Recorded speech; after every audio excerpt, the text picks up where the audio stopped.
할렐루야. 벌써 오늘 잠언 12장 말씀을 이제 함께 나눕니다.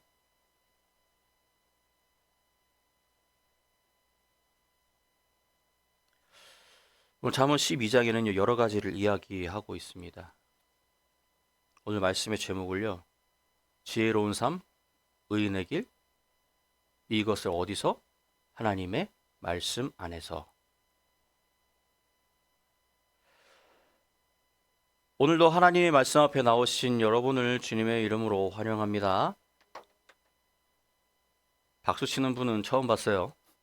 좋아요. 환영해 주셔서 감사합니다. 여러분 혹시 이런 생각해 보신 적이 있습니까? 나는 잘 살고 있나? 생각해 보신 적 있습니까? 정은수 학생? 있어요? 나 잘 살고 있나? 지금 잘하고 있는 건가? 아마 한 번쯤은 다 생각해 봤으리라 생각이 됩니다. 왜냐면 뭐 이게 비단 나 진짜 잘 살고 있는 건가? 라는 인생의 삶 문제도 있겠지만 나 지금 내가 하고 있는 걸 잘하는 건가? 나 지금 하고 있는 방법이 괜찮은 방법인가? 내가 지금 하고 있는 공부 방법이 잘 맞는 건가? 여러 생각들을 하면서 살아갈 겁니다. 내가 지금 하고 있는 게 맞는 걸까? 내가 가고 있는 이 길이 정말 옳은 길일까? 우리는 매일 어떠한 순간에서도 선택의 기로에 서 있는 것을 보게 됩니다. 열심히 공부를 할 것이냐, 아니면 엄마가 밖에 자꾸 나오지 말라 그랬는데 자꾸 왜 나는 공부만 하려면 화장실에 가고 싶을까? 방금 화장실 갔다 오면서 물을 마시고 왔어야 되는데 왜 나는 또 지금 물이 마시고 싶은가? 나가야 되냐 말아야 되냐? 나가면 분명히 엄마한테 한 소리 들을 것 같고, 안 나가고 버티자니 목이 마르고 계속 머릿속에 맴들 것 같고, 이 길이 맞나 저 길이 맞나, 이 길로 가면 그 목적지가 나올까? 매일 똑같은 질문을 반복하며 우리는 살아갑니다. 작은 것부터 큰 결정까지 우리의 삶은 선택의 연속이라고 할 수 있죠. 그런데 그 선택을 무엇으로 어떤 기준으로 하느냐에 따라서 삶의 방향이 완전히 달라질 수도 있다라는 겁니다. 성경은 우리에게 그 기준을 분명히 보여주고 있습니다. 잠언은요, 솔로몬 왕을 통해서 왕이 하나님의 지혜를 기록해 놓은 책으로 단순히 인생의 격언, 좋은 말, 명언이 아니라 하나님을 경외하는 자가 어떤 삶을 살아야 하는지 알려주는 말씀이 적혀 있다라는 거죠. 뭐가 적혀 있다고요? 하나님을 경외하는 자가 어떤 삶을 살아야 하는지. 자, 그러면 여기서 우리가 살아가는 길의 방향은 이미 정해졌지요. 그죠? 하나님을 경외하는 삶의 방향으로 가야 되고, 그죠? 그러면 더 이상 고민할 거리가 없단 말이죠. 근데 우리는요, 매 순간 고민을 해요. 아침에 주일날 일어나면서부터 고민을 합니다. 조금만 더 자고 갈까? 11시부터 시작이긴 한데, 말씀은 한 11시 20분부터 시작이니까 조금만 더 자고, 솔직히 뭐 가서 말씀만 잘 듣고 오면 되지. 그래서 꼭 11시 10분, 15분에 오는 사람이 있어요. 그렇죠. 있었죠. 예전에. 있어요. 꼭 있어요. 10분, 15분. 꼭 그렇게 와요. 물론 교회에 발걸음을 한 것 자체가 중요합니다. 하지만 그 마음의 자세가 더 중요하다라는 거예요. 내가 지금 하고 있는 이 행위가 내 마음 가운데서 정확하게 내 마음에서 기쁨으로 하고 있는지가 중요하다라는 거예요.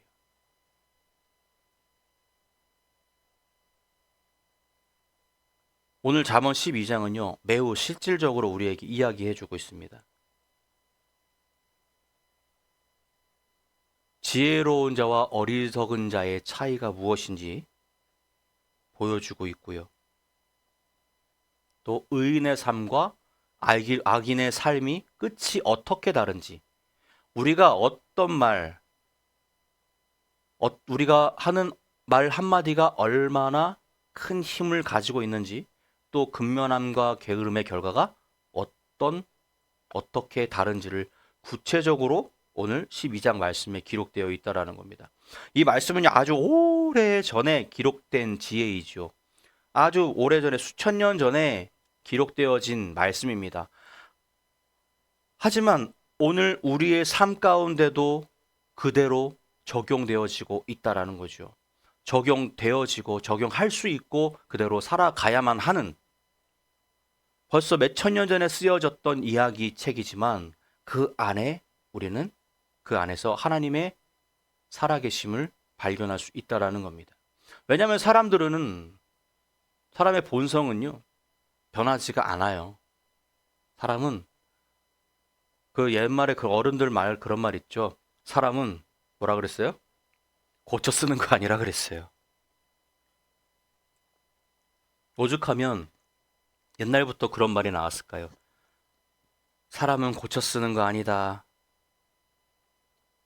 사람의 본성은요 변하지 않습니다. 제가 예전에 설교 시간에도 한번 말했던 것 같아요. 우리는 의로워지지 않았어요. 우리는 정직해지지 않았어요. 하나님이 주시는 그 의롭다함을 입고 의로운 척하고 있는 거예요. 근데 그 의로운 척하고 있는 걸 모든 사람들이 모르게 우리를 숨겨야만 해요. 내 본성을 가라앉히고 하나님께서 주시는 그 의의 옷을 입어야 되는 거예요. 이 옷을 다 벗어버리고 싶지만 그것을 꾹 참고 내 본성을 나를 억누르면서 하나님의 의를 표현하는 것, 그것이 우리가 살아가는 모습이에요. 예수님께서 우리의 죄를 위해서 십자가 못 박혀 돌아가셨다고 해서 우리가 깨끗해진 게 아니에요. 의로워진 게 아닙니다. 정의로워진 게 아니에요. 예수님의 사랑으로 그저 우리의 죄를 덮고 있을 뿐이라는 거죠. 근데 그 예수님의 의를 벗어버리는 순간, 하나님의 의를 벗어버리는 순간 내 본성은 드러나게 돼 있죠. 하나님의 말씀이 예수님의 그 의가 내 본성보다 약해지면, 내 의지가 더 강해지면, 하나님의 말씀이 약해지면 내 본성은 드러나게 되고 나는 내 속에 있는 모든 것들을 사람들에게 보여주게 되죠.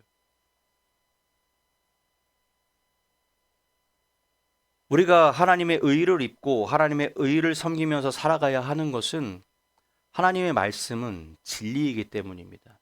또 그 말씀이 영원하기 때문에 우리는 내 본성은 변하지 않지만 하나님의 말씀은 진리이고 영원하기 때문에 나의 본성을 억누르면서 영원토록 살아갈 수 있다는 거죠. 하나님의 말씀을 따라 살아가기에 노력하는 거죠.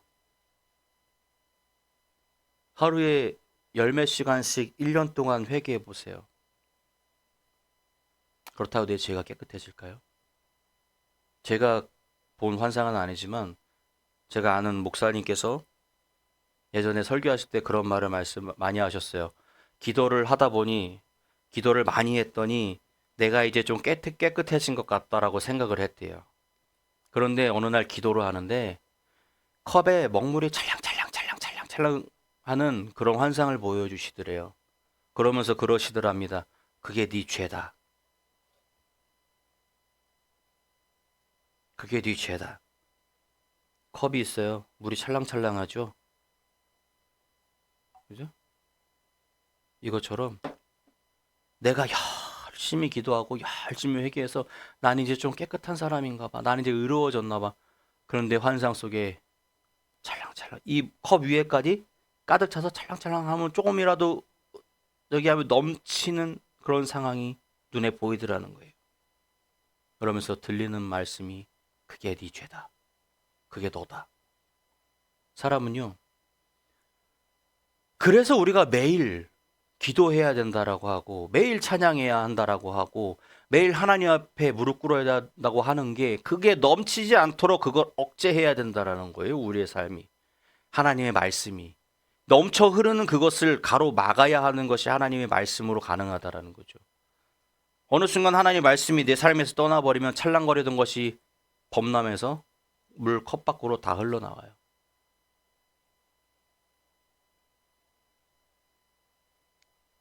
오늘 우리는요, 이 12장 말씀을 통해 우리는 단순히 좋은 교훈을 하나 배운다라가 아니고 내 삶을 비추는 거울로 삼아야 합니다.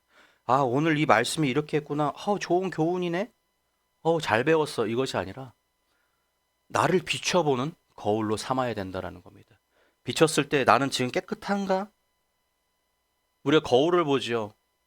거울을 보는데 왜 봐요? 나 오늘 이쁘게 잘 됐나? 얼굴에 뭐 묻은 건 없나? 머리에 뭐 묻은 건 없나? 머리는 괜찮나? 말씀은 똑같습니다. 말씀에 나를 비춰보고 그 말씀에 그 비춰봤을 때 하나님의 말씀으로 나를 비춰봤더니 내가 하나님 깨끗하지가 않은 거예요. 뭐가 묻어 있는 거예요. 뭐가 여기가 머리가 붕 떠 있는 거예요. 하나님의 말씀의 거울로 나를 봤더니 그럼 그걸 단장을 해야겠죠. 먼지를 떼내야겠죠. 우리는 매일 말씀을 통해서 나에게 붙어 있는 죄악들을, 나에게 붙어 있는 먼지와 잘못 흐트러져 있는 머리카락을 정돈하고 올바르게 가꿔야 된다라는 거예요. 우리가 매일 아침 거울을 보는 것처럼 매일 성경을 봐야 하는 건 내 인생을 비춰봐야 하는 거울이기 때문입니다. 하나님께서 원하시는 의인의 길, 지혜로운 삶으로 오늘 이 말씀을 통해서 한 발짝 더 나아갔으면 좋겠습니다. 잠언 12장 1절은 이렇게 말씀하고 있어요. 훈계를 좋아하는 자는 지식을 좋아하거니와 징계를 싫어하는 자는 짐승 같으니라. 뭐래요? 짐승이래요. 말이 통하지 않는다라는 거죠. 여러분, 지혜로운 사람의 가장 큰 특징이 무엇인지 압니까? 무엇이든지 배우려는 자세예요. 얘기를 해주면 그것을 받아들이고 내 것으로 만들려는 사람. 지혜로운 사람은요, 잘못을 지적받아도요, 그것을 성장의 기회로 삼습니다. 우리 며칠 전 엊그저께 얘기했죠. 집에서 우리 가족끼리. 내가 꼬여 있으면 모든 게 다 꼬여 보인다라고 그랬어요. 꼬여 있는 애한테 좋은 말을 해도 그 말은 받아들여지지가 않아요. 잘못을 지적하면 그것을 성장의 기회로 삼는 자, 그것이 지혜로운 사람이라고 합니다. 그것을 성장의 기회로 삼는, 기분 나빠하는 것이 아니라 아 그래 내가 그랬지. 반면 어리석은 사람은요, 자존심 때문에 훈계를 거부해요. 짜증. 자신들은 그것이 세 보이고 자신들은 그것이 정당한 나의 권리, 내가 하고 싶은 말이라고 생각하겠지만 그것은 뭐라 그래 성경에? 어리석은 자가 하는 거라 그래요. 특징 중에 하나가 그거죠. 앞에서는 듣는 척, 뒤에 가면 아씨 짜증나. 많이 봤죠? 주변에서? 어리석은 거예요. 하지 말라 그러는 건 다 이유가 있는데 성경에서 하지 말라는 건 다 이유가 있었죠. 어른들이, 부모들이 본인들보다 더 오래 산 사람들이 하는 이야기는 다 이유가 있어서 하는 건데 당장 내가 듣기엔 너무 짜증나고 싫어요. 잔소리고 귀찮고 신경질 나고 왜 자꾸 그래 나한테. 나도 생각할 줄 알고 나도 행동할 줄 아는데. 그러다가 옛날에 이스라엘 사람들은 크게 몇 방씩 하나님한테 얻어맞았죠. 어리석은 사람은 자존심 때문에 훈계를 거부합니다. 내가 왜 저런 소리를 들어야 돼? 자존심 때문에 자만해서, 거만해서, 교만해서. 네가 뭔데 니까짓 게. 상대방이 들었을 때 가장 기분 나쁜 말, 니까짓 게. 엄청 깔보는 말이죠. 니까짓 게 뭔데 지금 내 앞에서. 결국 같은 자리에 머물고 만다라는 거예요. 어리석은 자들. 우리가 신앙생활을 하다 보면 말씀을 들을 때 마음에 찔릴 때가 있어요. 이거 나한테 하는 말 같다. 바로 그때가 하나님께서 우리를 고치시고 성숙하게 하는 순간이라는 거죠. 예를 들어서 의사가 환자한테 이야기합니다. 이건 수술이 꼭 필요해요. 꼭 수술을 하셔야 합니다. 근데 환자 싫어요. 아파서 안 할 거예요. 안 하고 싶어요. 그럼 어떻게 될까요? 병을 점점 키우게 되겠죠. 그러면 결국 손 쓸 수 없는 상황까지 이르게 된다라는 거예요. 병이 더 커져 생명을 위협하게 됩니다. 훈계도 마찬가지예요. 처음에는 그 듣는 것이 짜증나고 고통스럽지만 그것을 받아들여야만 우리가 살아간다라는 거예요. 하나님 말씀대로 살아가는 거 너무 어렵고 힘들죠. 부모님이 얘기하는 것보다 부모님이 나한테 하는 말보다 더 어렵고 힘들고 내가 더 지키기 어려운 것들이 많아요. 그런데 내가 살려면 최소한 노력은 해야 된다라는 거예요. 다시 환자 얘기를 한번 해볼까요? 암 환자가 있어요. 예를 들면 암 환자가 있는데 하지 말아야 될 게 너무 많아요. 암 환자들은 뭐 음식 조심해야 되고 뭐 해야 되고 피곤하면 안 되고 피곤하지 아니할 수가 없는데 피곤하지 말래요. 스트레스 받을 수 없지 아니한데 스트레스를 받지 말래요. 하지 말아야 될 게 너무 많아. 그리고 이렇게 하세요. 반대로 하지 말라는 건 이렇게 다른 방법으로 하라는 거겠죠. 이렇게 하세요. 저렇게 하세요. 이렇게 하셔야 돼요. 이거 하셔야 돼요. 이거 드셔야 돼요. 잠 많이 주무셔야 돼요. 뭐 하셔야 돼요.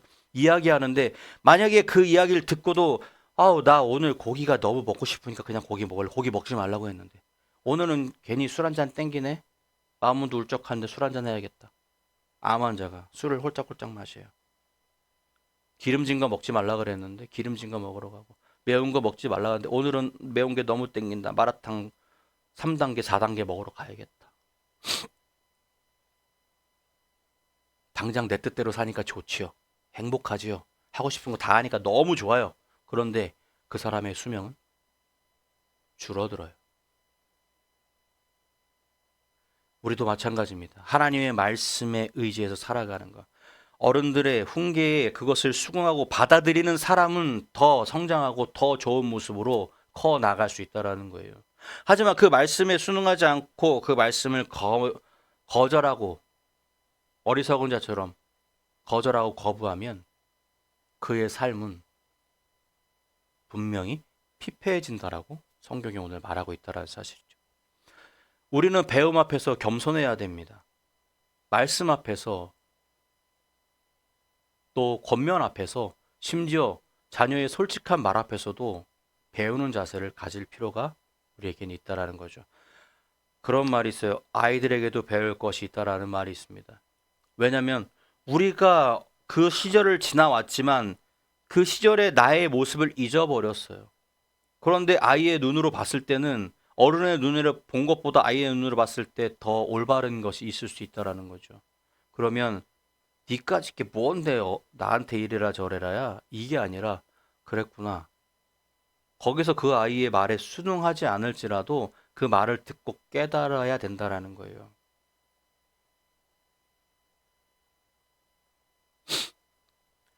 그리고 12장에는 또 이런 말이 나오죠. 의인과 악인의 삶을 여러 구절에서 대주에서 우리에게 보여줍니다.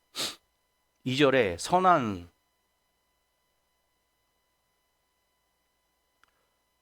선한 사람은 여호와께 은총을 받으려니와 악을 꾀하는 자는 정죄하심을 받으리라. 또 7절에는 악인은 엎드려져서 소멸되되 의인의 집은 서 있으리라. 의인의 삶은요, 겉보기에는 엄청 더뎌 보일 수 있습니다. 정직하게 사는 사람이 손해보는 것 같을 때가 있습니다. 뒤에서 거래되는 것들을 쓰지 않으니 경쟁에서 뒤처져 보이는 것처럼 보입니다. 그러나 성경은 이야기하죠. 의인의 집은 서 있을 것이다. 하나님께서 그 삶을 붙드시기 때문입니다. 하나님께서 그 정직한 자의 삶을, 의로운 자의 삶을 붙드시기 때문에 그의 집이, 의인의 집이 서 있을 것이다라고 하나님께서 이야기하신다라는 거죠. 반대로 악인은요, 반드시 번성하는 것 같지만 결국 무너진다라는 거예요. 그들이 잘 되는 것 같고 올바른 것 같고 괜찮은 것 같아 보이지만 결국 그것은 드러나게 돼 있다라는 거예요. 잘못은. 악인의 행함은 분명히 그것에 대한 지적과 비판과 처벌을 받을 수밖에 없다라는 거죠. 마치 그들의 행동은 모래 위에 집을 짓는 것과 똑같아요. 거짓말하고 속이는 자들. 모래 위에 집을 지면 어떻게 됩니까? 비 오면 스르륵 다 무너져요. 폭풍이 오면 흔적도 없이 사라질 수 있습니다. 예를 들어 저번에도 한번 말씀드렸죠. 그 쇼츠에 보면 회사에서 정직하게 일하는 사람과 그렇지 못 남의 걸 뺏으려는 사람 어떻게 돼요? 결국 분명히 드러나게 돼 있다라는 거죠. 처음에는 그 사람이 굉장히 잘 될 것 같고 높은 직급에 있고 높은 월급을 받고 높은 사람과 함께 있지만 결국 나중에 보면 어떻게 됐어요? 어떻게 돼요?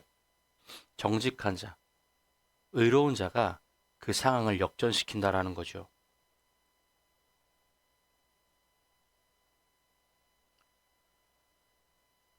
불법이나 거짓으로 빨리 성공한 것은 불법이나 거짓으로 성공한 것은 분명히 반드시 언젠가 무너지고 만다라는 겁니다. 여러분, 의인의 길은 결코 헛되지 않습니다. 의인의 길을 가는 거, 정직한 길을 가는 거, 다른 사람들이 봤을 때 바보 같고 멍청해 보이지만 결코 헛된 것이 아닙니다. 결코 바보 같은 짓이 아니라는 거예요. 왜요? 하나님의 은총이 우리와 함께하기 때문입니다. 그러므로 순간적인 이익보다는 하나님의 은혜를 바라보면서 정직과 선을 행하는 저와 여러분 되기를 바랍니다. 잠언 12장 18절에 이렇게 말합니다. 칼로 찔림같이 함부로 말하는 자가 있거니와 지혜로운 자의 혀는 양약과 같으니라. 칼로 찌름같이 함부로 말하는 자가 있대요. 혀로 사람을 죽일 수도 있다라고 분명히 말씀드린 적이 있어요. 우리의 입에서 나오는 말은 뭐가 있다 그랬죠? 능력이 있다 그랬어요. 그래서 내가 축복하는 것이 그 사람이 받을 만한 그릇이 되지 못하면 그 축복은 누구한테 온다고요? 나에게 다시 돌아오는 거예요. 남을 저주하는 말이 누구한테 가요? 그것도 나한테 돌아오게 돼 있어요.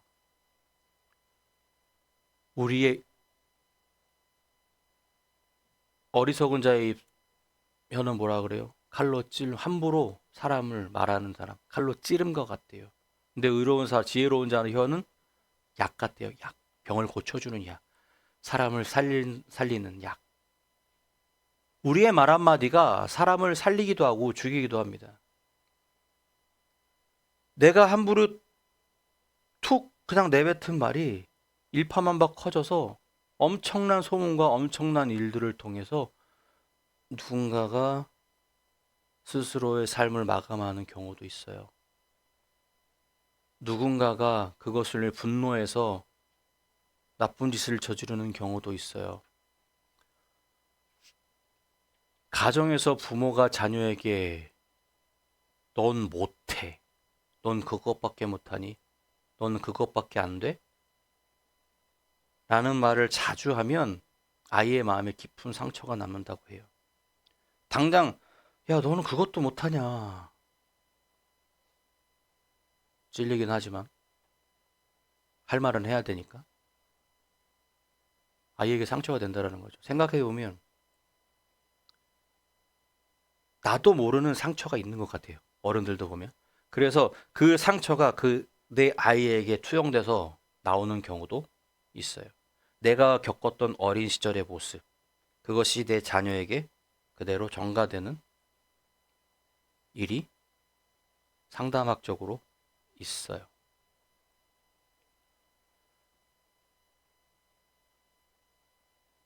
그러나 똑같은 상황에서 그 반대로 이야기해주면, 그래? 제가 저희 큰애 성적을 다른 사람한테 얘기를 했어요. 자랑스러워서. 모르는 사람한테 했어요. 그랬더니 그래요. 그게 잘하는 거야? 그러더라고요. 그래서 뭐 이 정도면 잘했죠. 그래도 성적이 올랐는데 제가 하고 싶은 얘기는 제가 제 딸한테 그랬어요. 잘했어. 지난번 성적이 그랬는데 이만큼 올랐으면 잘한 거지. 근데 네가 공부하는 방법도 알았다고 하고 네가 이제 어떻게 하면 성적이 오르는지 알 것 같다고 하니까 그러면 요번에 성적이 이만큼 올랐으니까 다음에 더 네가 알아낸 방법으로 또 공부를 하면 또 그만큼의 성적이 오를 거 아니야. 그러면 평균도 더 올라갈 거고. 잘했어. 라고 이야기해 줬어요. 거짓말 하나 안 못해요. 그쵸? 왜냐면 솔직히 그 뭐 1점, 2점 올리는 거 공부 잘하는 사람은 아무것도 아니라고 생각할 수 있지만 저는 그게 얼마나 어려운 건지를 알거든요. 겪어봐서. 공부 잘하는 사람한테 들었을 때 뭔 소리야 할 수 있겠지만 겪어본 사람은 그걸 알아요. 그만큼 성적 올리기가 이만큼 하던 내가 이만큼까지 성장을 하려면 얼마나 많은 노력을 했을까? 라는 걸 알기 때문에 저는 그게 너무 이뻤습니다. 그래서 잘했다라고 계속 얘기를 해줬는데 넌 할 수 있어. 너는 내 자랑이야. 라고 말하면 그 아이는 용기를 얻는다라는 거죠. 저는 밖에서 항상 얘기를 해요. 자랑을 합니다. 우리 큰애가 이번에 생일이라고 아유 지 용돈도 없는데 이걸 이렇게 해서 줬더라고. 그리고 아빠 목소리 듣고 싶다고 그렇게 저녁마다 전화를 하네. 그러면서 얘기를 해요. 내 아이를 내가 칭찬하면 그 아이는 그만큼 더 성장할 수 있다라는 거죠. 22절은 이렇게 말합니다. 거짓 입술은 여호와께 믿음을 받아도 진실하게 행하는 자는 그의 기뻐하심을 받느니라.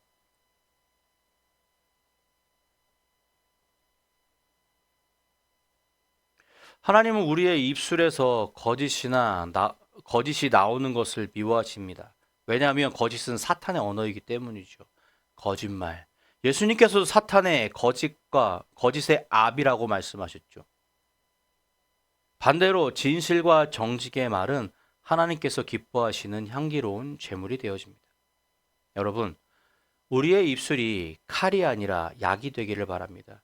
내 입에서 나오는 말 한마디가 독이 되어지고 칼이 되어지고 창이 되어져서 상대방에게 날아가서 꽂혀서 그 사람을 아프게 하는 것이 아니라 내 입에서 나오는 말 한마디가 그 사람을 살릴 수 있는, 행복하게 할 수 있는 귀한 말들이 되기를 주의 이름으로 부탁합니다. 가정에서, 교회에서, 일터에서 격려와 위로, 진실한 말이 흘러나오기를 소망합니다. 우리의 말이 누군가를 세우고 하나님께 영광이 되게 하십시오.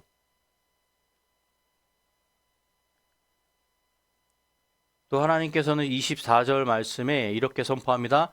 부지런한 자의 손은 사람을 다스리게 되어도 게으른 자는 불임을 받느니라. 말대로 똑같아요. 부지런한 자는요, 사람을 쓴대요. 사람을 높은 자리에 있는다라는 거죠. 그런데 게으른 자는 뭔데 불임을 받는데요. 그 사람 손에 이렇게 저렇게 움직일 수밖에 없다라는 거죠. 27절에는요. 게으른 자는 사냥한 것도 굽지 아니하나 부지런한 사람은 자기의 귀한 재산을 소중히 여긴다라고 해요. 게으른 자는 사냥한 것도 굽지 않는데 사냥 열심히 해놓고 그냥 갖다 놔요. 굽지 않아요. 먹지 않아요. 그럼 그게 어떻게 되겠어요? 썩겠죠, 고기가. 썩기 시작하겠죠. 지금처럼 냉장고가 있었던 시절도 아닌데. 그죠? 굽거나 훈제를 하거나 저장을 해서 잘 보관을 해야 되는데 그런 걸 하지 않는다라는 거예요. 사냥은 해놓고 그 고기를 보관하지 않는다라는 거예요. 보관할 방법을 취하지 않는다라는 거죠. 뭐 지금은 냉장고가 있으니까 잡아서 냉장고에 탁탁 넣어놓으면 보관이 되겠죠. 근데 좀 전에 말씀드렸지만 그 당시에는 그런 게 없잖아요. 그럼 어떻게 해야겠어요? 손질을 깨끗하게 피를 쫙 다 빼서 그거를 서늘한 곳에서 말리거나 아니면 연기를 쐬서 훈제를 하거나 그래서 보관을 해야겠죠. 가장 좋은 방법은 말리는 거였겠죠. 훈제하는 거나 훈연. 그래서 세균을 다 없애서 그대로 굳히는 거. 하몽. 들어봤죠? 그런 방법이죠. 그렇게 해야 되는데 그렇게 하지 않는다라는 거예요. 잡아온 것조차도 네 먹을 거, 네 재산조차도 게으른 자는 관리하지 않는다라는 거죠. 근데 부지런한 자는 자기의 귀한 재산을 소중히 여긴다라고 이야기하고 있죠. 근면은요, 단순히 열심히 하는 것이 아니라 하나님께서 맡겨주신 사명을 성실하게 감당하는 태도. 부지런한 사람은 일에도 충성합니다. 하나님은 그런 사람에게 더 큰 일을 맡기시죠. 게으른 자에게 일을 맡길까요? 뭐 하나 맡겨놓으면 세워라, 세워라. 얼마 전에 잠깐 짧게 본 드라마 중에 그 변호사들 나오는 거 있었어요. 뭐였지?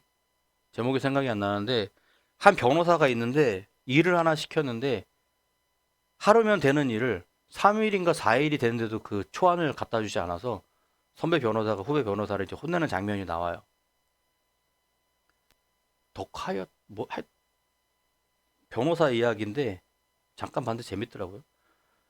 그 막 혼을 내요. 그러면 그 사람에게 다음에 또 일을 맡길 수 있을까요? 그런데 다른 변호사가 있었어요. 그 변호사는 견습생 시절에도 인턴 시절에도 정확한 출근 시간에 출근을 해서 퇴근 시간에 정확하게 퇴근을 했대요. 서브 변호사인데. 근데 법무법인에서는 그런 일이 거의 없대요. 근데 유일하게 그렇게 하는 사람이 있었대요. 근데 그 사람은 자기의 정해진 시간 안에 모든 일을 다 끝마쳐 놓으니까 퇴근을 한다 그래도 아무도 그를 말리지 못했대요. 뭐라고 할 수가 없는 거죠. 내가 할 일을 내 시간 안에 다 끝내놨어요. 그럼 난 집에 가겠대. 그럼 누가 더 뭐라고 하겠어요? 할 수가 없죠. 그래서 그 회사 내에서, 사무실 내에서 인정받는 변호사로 자리 잡는 모습을 보여주더라고요. 성실한 사람은요, 모든 사람들에게 인정을 받습니다. 하지만 게으른 자는요, 특정 사람에게 인정받을 수는 있지만, 근데 그 인정이라는 것이 그의 실력을 인정해 주는 것이 아니라 그가 가진 뒷 배경들을 인정해 줄 수밖에 없는 상황들이 생기겠죠. 거기서 그 나왔던 그 말 안 듣는 변호사가 그런 변호사였어요.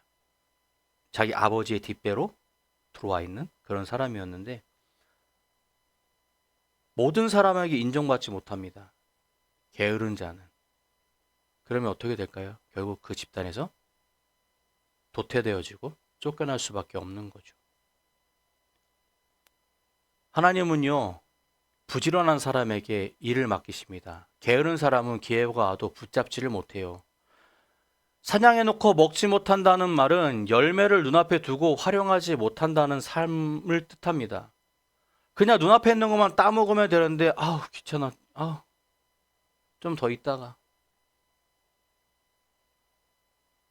결국 그러면 때를 놓치게 되는 거죠. 결국 게으른 자는 종의 자리로 떨어지게 됩니다. 저 밑바닥으로 떨어지게 된다는 거죠. 역사 속에서 위대한 신앙인들을 보면 모두 근면했다라는 사실이죠.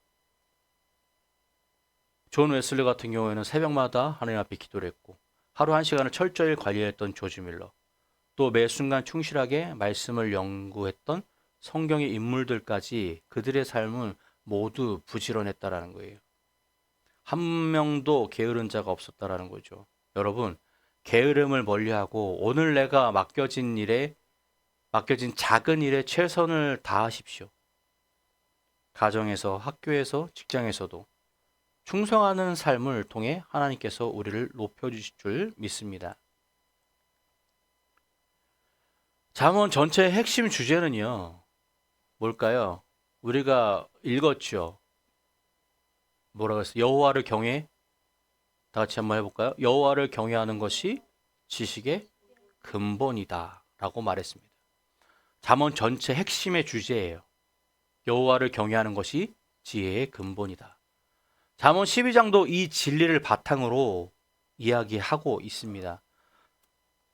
여호와를 경외한다라는 것은요, 단순히 하나님을 무서워하는 것이라고 말씀드렸나요? 아니라고 했죠. 하나님을 무서워하는 것이 아닙니다.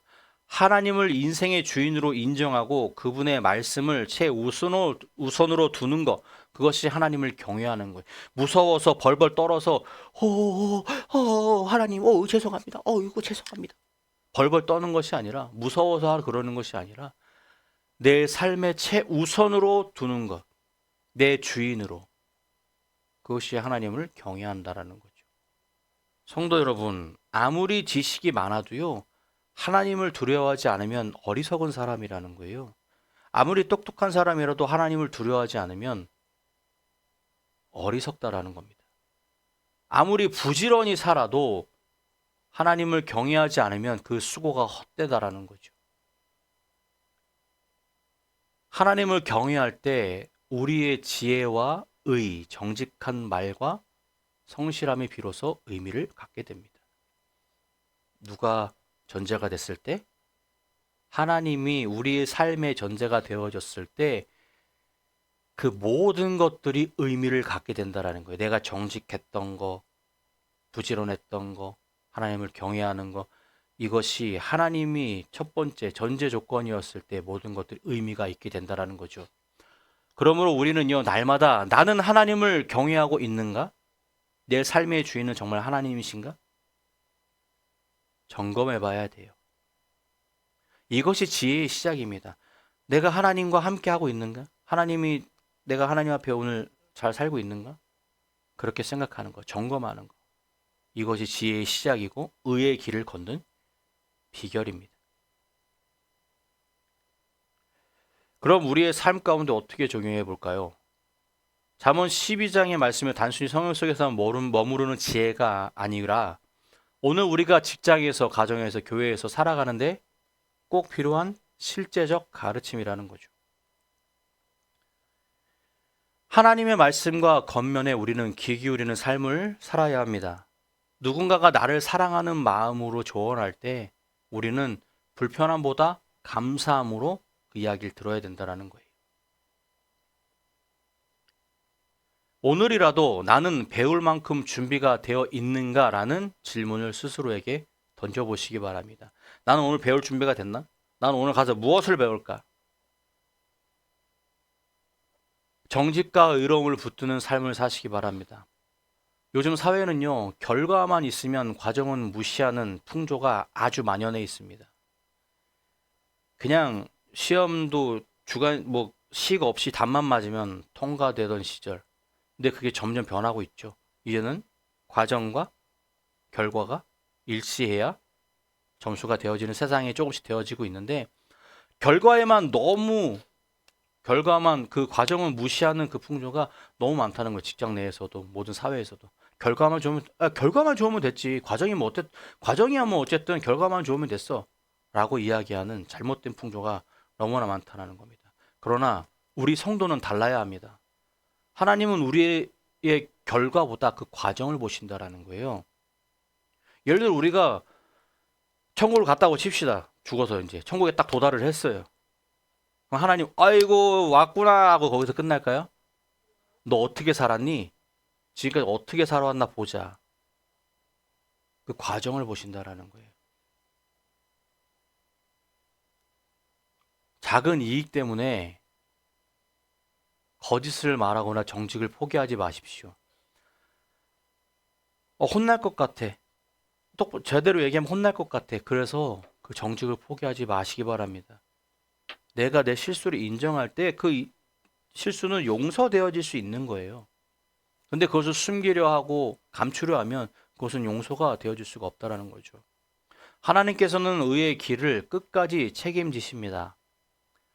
우리의 말을 약처럼 사용하는 삶을 살아야 됩니다.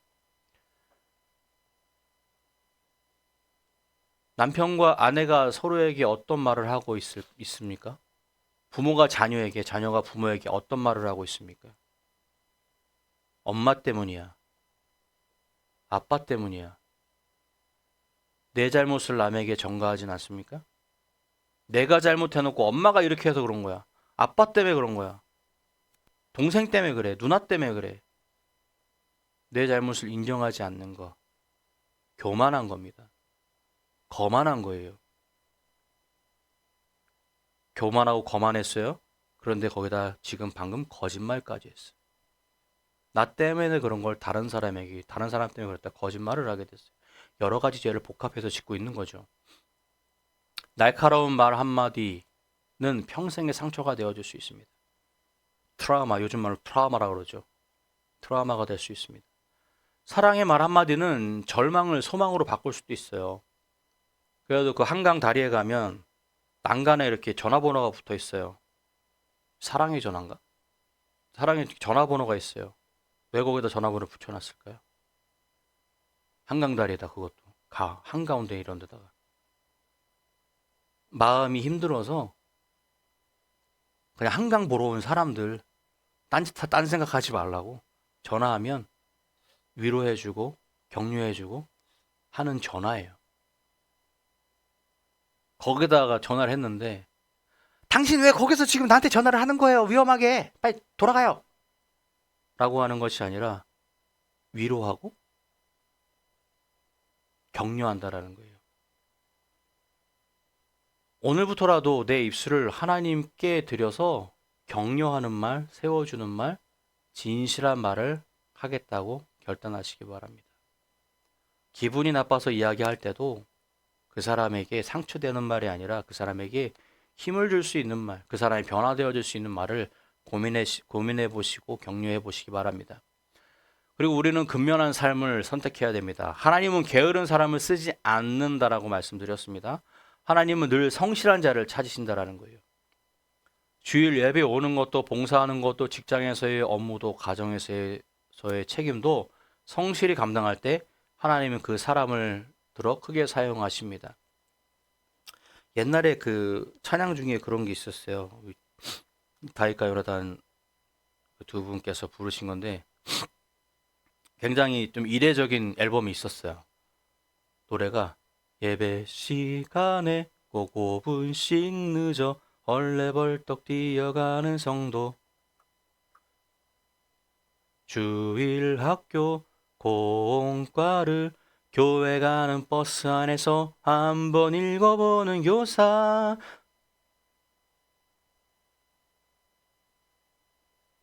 이런 가사가 있어요. 우리가 하고 있는 신앙생활을 빗대어서 이야기해 주는 거예요. 안 돼요, 안 돼. 성도님, 집사님, 장로님. 그런 찬양이 있어요. 그거를 들어보면 지금 벌써 20년, 십몇 년 전에 거의 20년 전 가까이의 그 노래인데 지금의 모습과도 동일해요. 수천 년 전에 써졌던 그 잠언 말씀, 지금 우리 생활에도 딱 들어맞는 말씀들이라는 거죠.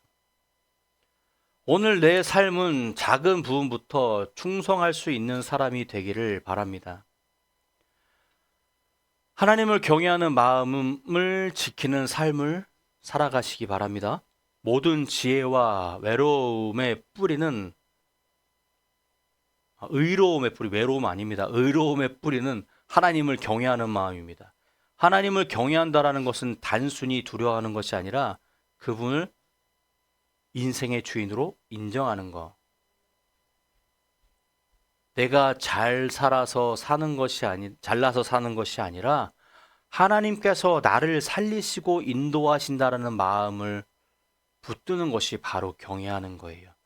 내가 잘나서 내가 건강해서가 아니라 하나님이 나를 붙잡아 주셔서 내가 건강할 수 있는 거고, 하나님이 함께 하셔서 내가 지혜로울 수 있는 거고, 하나님이 나를 인도해 주셔서 내가 잘 살 수 있다라는 겁니다. 그것을 인정하고 그것을 나의 삶에 받아들일 때 그것이 바로 하나님을 경외하는 삶이라는 겁니다. 사랑하는 성도 여러분, 오늘 잠언 12장은요 우리에게 이런 도전을 줍니다. 어떤 길을 걷고 있니? 어떤 길을 걷고 있느냐? 지혜로운 길이냐 어리석은 길이냐? 의로운 길이냐 악인의 길이냐? 진실의 말이냐 거짓의 말이냐? 부지런함이야 아니면 게으름이야? 아니면 하나님을 경외하는 길이야? 아니면 네 뜻대로 사는 길이야? 우리는 다 선택해야 돼요.